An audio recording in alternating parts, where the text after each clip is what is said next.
hindi ba merong isang pro Duterte vlogger na pinangalanan kayo, meron daw kayong property sa saan ba yun? Ang laki. Sa Ang laki, Amerika, sa ang laki. Amerika. Oo, ang laki. Nakita ko yung picture eh. Ang ganun, grabe. Sabi ko, pag nakapunta ako ng baka pwedeng mahiram baka yun. pwedeng makitira naman dyan.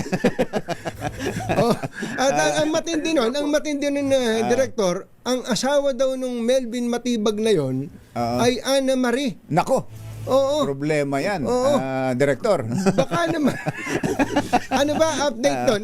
Kasi may nakita ko parang tinake down niya yung sarili niyang post at nag-apologize itong si ano pangalan? Sasot. Sasot. Si Sasot. Director, paki-clarify niyo ngayon. Baka naman kayo talaga yun, ha? Ayun na nga po, Jerry, Katunying, natatakot na ako sa asawa ko. Baka isipin, may asawa pa tayong iba eh. Isa lang po yung asawa natin.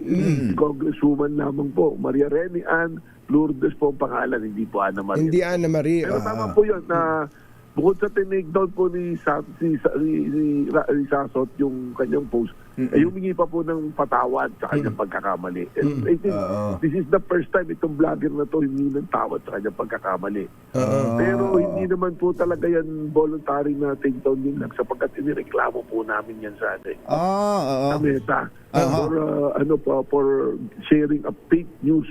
Kasi fake po talaga eh. Actually, it's really very, dahil kapangalan ko po talaga yung may-ari. Melvin Matibag talaga mismo? Melvin, tapos ang nagkaiba lang yata ako. Middle name. Attorney din? Attorney rin? Hindi. Hindi po. Pag naging attorney pa yun eh. Graduate po siya ng Letran. 2000 pa nag-migrate sa Amerika.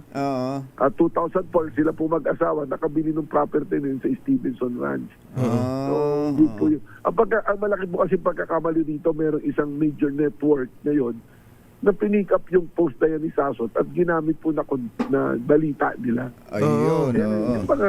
Yung mga political vlogger na hindi sang-ayon sa ating ginagawa, ayun po, ginamit na content nila. Na naging damaging po. Pero at least ngayon, maliwanag po na talagang hindi po sa atin. Hindi kayo yun.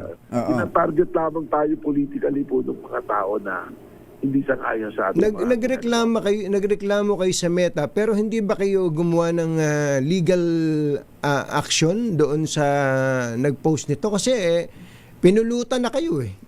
Nagpe-prepare po yung aming mga lawyers to file the necessary legal actions po.